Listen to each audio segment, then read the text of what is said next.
El sacrificio de mi padre, basado en la experiencia de CF, adaptado por Tenebris. ¿Qué tal, amigos de Relatos de Horror? Ha pasado mucho tiempo desde la última vez en que tuve oportunidad de escribirles. Esta vez quiero compartir una historia que no es propiamente mía. Fue contada por mi padre en varias ocasiones antes de que cumpliera los 70 años. Gracias a eso pude ver que aunque no estemos de acuerdo en muchas cosas, él siempre ha estado ahí para mí y se ha sacrificado más de lo que yo pensaba. He decidido que todo se va a contar tal cual como él me lo contó, ya que es su vivencia y me parece correcto respetarlo. Cuando la decía se le llenaban los ojos de lágrimas según iba narrando. Lo que sí quiero que quede claro es que la historia está formada por varios momentos en los que pudimos conversar. La única condición que me ponía es que no podía hacer ninguna pregunta. Aclarados estos puntos, comenzará el relato. El nombre de mi padre es Miguel. Todo comenzó previo al fallecimiento de tu abuelo Carlos. Tú eras el consentido porque llevabas el mismo nombre. Vivíamos en el campo muy alejados de la gran ciudad. Teníamos a lo menos 7 años desde que llegamos a una casita del pueblo más cercano. Me habían contratado para cuidar unas tierras propiedad de la señora Hilda. Ella era una mujer muy severa pero amable con los suyos. Nos dejó construir una casa de madera para poder quedarnos ahí. Mientras cuidábamos el rebaño, también nos daba permiso de cultivar tierra y vender las cosechas. Las ganancias las repartíamos a medias y todo el mundo en paz. En el vasto terreno había un pequeño bosque pasando un tranque.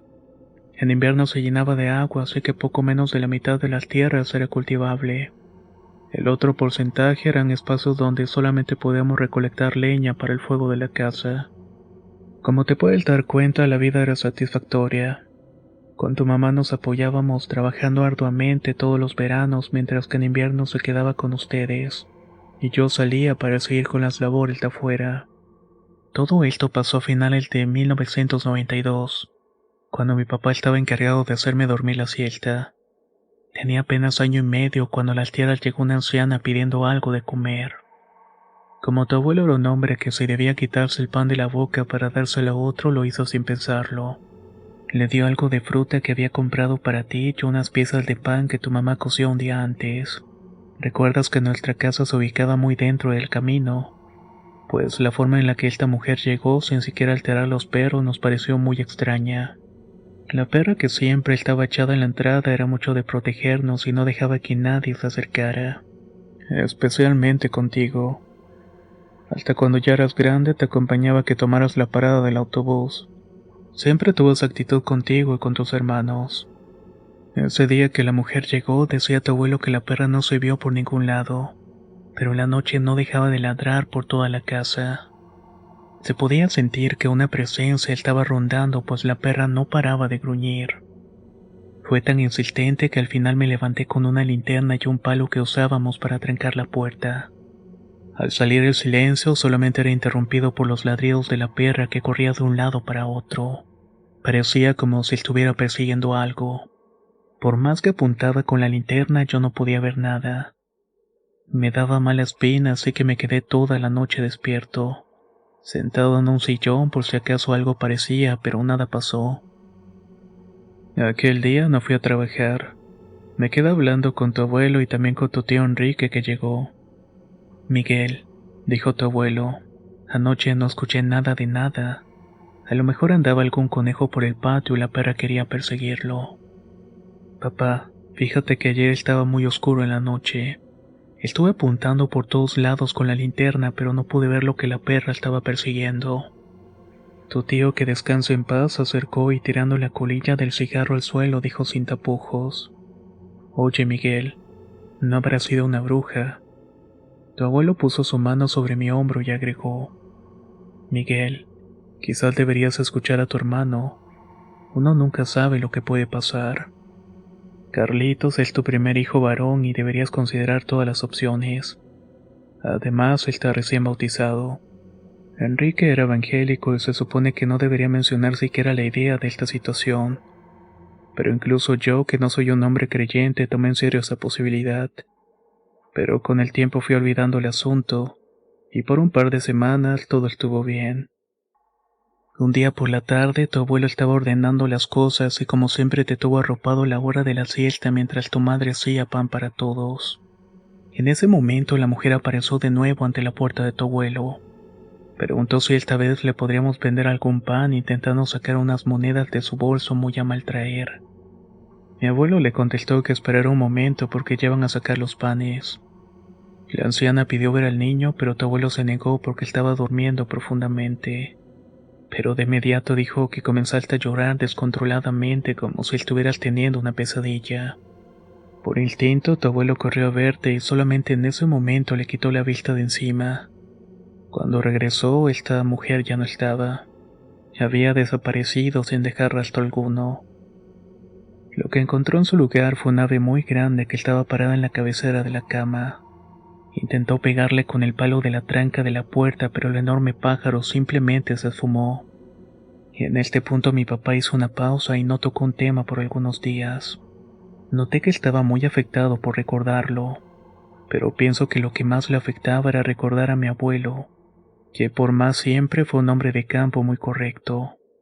La mayor información que tengo de él es que siempre fue que me quería muchísimo, y que me llevaba a dormir a su casa, lo cual ayudaba mucho a mi madre con los quehaceres.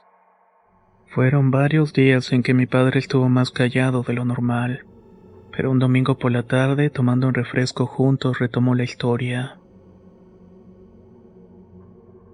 Una noche yo volvía tarde en compañía de tu tío por el callejón. Hacía pocos meses que había puesto la iluminación pública, pero todavía no llegaba hasta la casa.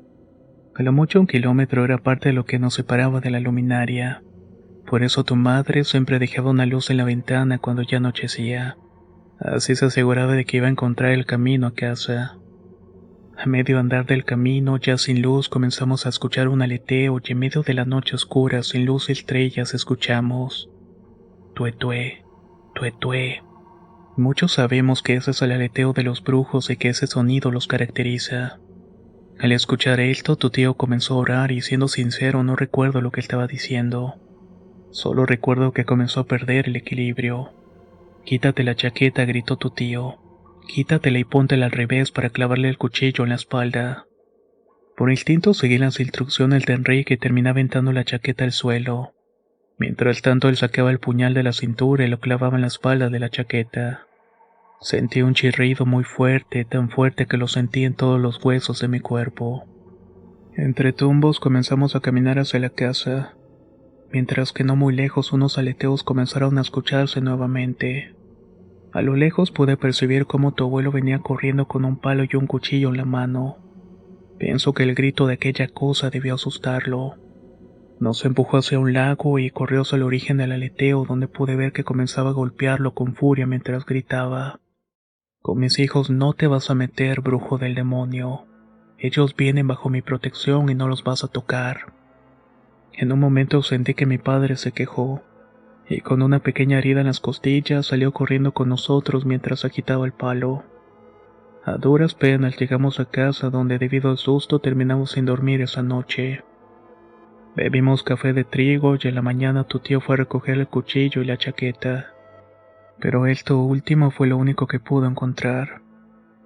En este punto las manos de mi padre temblaron. Estaba claro que había algo más en toda esta historia, y aunque mi cabeza imaginaba posibles escenarios, supongo que si algo tiene mi familia es que siempre puede sorprenderme. Si bien toda mi vida he escuchado las historias de mi padre en juntas con amigos, asados o simplemente en charlas, esta vez la misma historia tomaría un giro que nunca esperaría.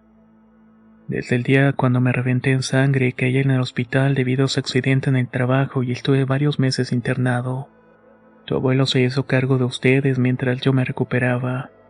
Siempre me visitaba en el hospital y me contaba lo que había pasado en la casa. Uno de esos días me contó que te habías vuelto medio mal, que estabas con temperatura pero que no entrabas en fiebre todavía. Llorabas mucho y no podías conciliar el sueño. Padre, llévalo y santígualo por favor, le dije a tu abuelo señalando mi billetera. No tengo mucho porque no he podido trabajar. Tu abuelo se rió y me dijo: ¿Tú crees que si llevo a mi nieto a santiguarse no lo voy a pagar yo? Mi padre salió del hospital y esa misma tarde te llevó con una vecina que santiguaba. Nunca me pudo decir lo que pasó durante la santiguada, pero tu madre siempre dijo que al volver estaba pálido. Después de eso comenzó a enterrar pequeños sacos alrededor de nuestra casa. Según lo que él decía, eran amuletos y semillas para ayudarnos. Al tiempo, de cada esquina de la casa brotaron plantas medicinales, rudas, mentas y no recuerdo qué más. Un par de meses después, tu abuelo cayó enfermo. Esta vez yo lo llevé al hospital. Le habían detectado un cáncer de pulmón muy agresivo. Y a pesar de que los médicos eran escasos, después del diagnóstico él no quiso gastar dinero en medicinas o tratamientos. Hasta que un día se fue a vivir con otro de mis hermanos a un pueblo cercano, donde la enfermedad lo terminó consumiendo. Ese tío tuyo con quien no me hablo desde hace más de 30 años, decía que mi padre había estado muy preocupado por ti cada noche, pues siempre decía que el pavo gigante te iba a llevar, pero que siempre decía que no se arrepentiría de haber golpeado el tuetué aquella noche. Otro día, mientras tomábamos un té nuevamente, el tema de mi infancia salió a colación. Solamente que esta vez mi padre se levantó y fue enojado a su habitación sin decir palabra más. Mi madre se quedó en la mesa conmigo y me invitó a tomar otra taza de té para contarme lo siguiente. Cuando tenías poco más de 3 años solíamos salir a cortar leña cerca del bosque con tu padre. Principalmente buscábamos árboles que hubieran caído, pues no teníamos permitido cortar los árboles sin permiso. Un día, mientras buscábamos la madera, corriste al bosque diciendo que ibas a jugar con una pequeña. En ese momento sentí un escalofrío recorriendo todo mi cuerpo. Junto con tu padre corrimos siguiéndote al bosque, pero te perdimos de vista muy pronto. Gritamos por todos lados hasta que vimos que saliste de entre los árboles con una muñeca. Tu padre te la quitó inmediatamente y yo te cargué en brazos para salir del bosque lo más rápido posible. Pero tu padre se quedó dentro buscando a esa supuesta niña. Un silencio incómodo siguió después de esas palabras mientras yo solamente asentía. Tragaba saliva con intención de hablar, pero no podía articular palabra alguna. Ya dentro del bosque escuché algunos gritos y tu padre volvió un rato después. Estaba pálido como si hubiera visto un muerto, y nunca quiso hablar de eso, dijo mi madre continuando con el relato. Si bien tu padre siempre ha sido un hombre que parece no temerla nada, durante semanas estuvo sin poder dormir y muy preocupado. Algunas noches salía con un palo para golpear algo que solía rondar la casa, tal como hace años había pasado, que veía que cada noche la luna llena se teñía de rojo y otras cosas que solamente él sabe. Siempre pensé que muchas de las cosas que había vivido cuando mi padre estaba vivo eran partes del pasado, cosas que de alguna manera no quería recordar. El accidente con el caballo y la mujer de blanco, lo del tuetué. Y después lo de la niña del bosque. Ahí intervino mi padre volviendo desde la habitación. Cada vez que recuerdo eso no puedo evitar pensar en que si existe algo más allá de lo que no podemos ver. Esta pequeña Biblia que marca siempre el Salmo 91 es un amuleto que siempre he debido llevar conmigo. Me la dieron cuando después de meses los antiguos compañeros de la iglesia del tío Enrique hicieron un rezo conjunto para mí. Decían que debía curarme de espanto y sacar todo lo malo que me habían echado. Y ese día en casa de tu madrina donde me llevaron a hacer un rezo que se suponía debía ser secreto. Al iniciar el rezo algo comenzó a hacer temblar la casa. Las ventanas y las puertas crujían. El ambiente se sintió pesado y al fondo se podía escuchar una voz de una mujer diciendo: "El anciano nos prohibió el niño". Ahí comprendimos varias cosas ese día. Mi padre aquella noche se sacrificó para que el brujo no se tomase a tu tío Enrique o a mí. Y aunque con los años me he vuelto más viejo, lo que tu abuelo nos dejó fue la enseñanza de que la familia está por sobre todas las cosas.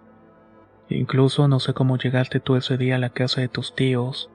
Se suponía que estabas en la casa a casi 3 kilómetros. Ni menos cómo abriste la puerta que estaba cerrada con llave. Por suerte tu tía te sacó de la casa y te llevó a otro sitio. Por eso, hijo, cuando hiciste la limpia hace años me seguiste ayudando, tal cual como tu abuelo lo hubiera hecho. Creo que heredaste la mejor cualidad de todos tus antepasados, el querer cuidar a tus seres queridos.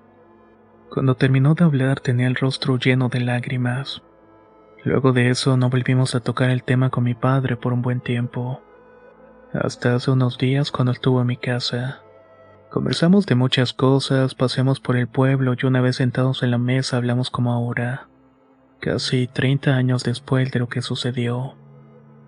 Comprendo mejor el sacrificio que hizo él al correr a buscarme al bosque, tal y como mi abuelo se sacrificó por él también. Queridos amigos, puede que esta sea la última historia que escriba en un tiempo. No sé cuánto tiempo me tome, pero buscaré mi sanación personal. Por esto quiero dejarles solamente unas palabras en quechua. Tupanachiscama. Esto significa hasta que la vida nos vuelva a encontrar. Los adioses no existen, solamente un hasta luego.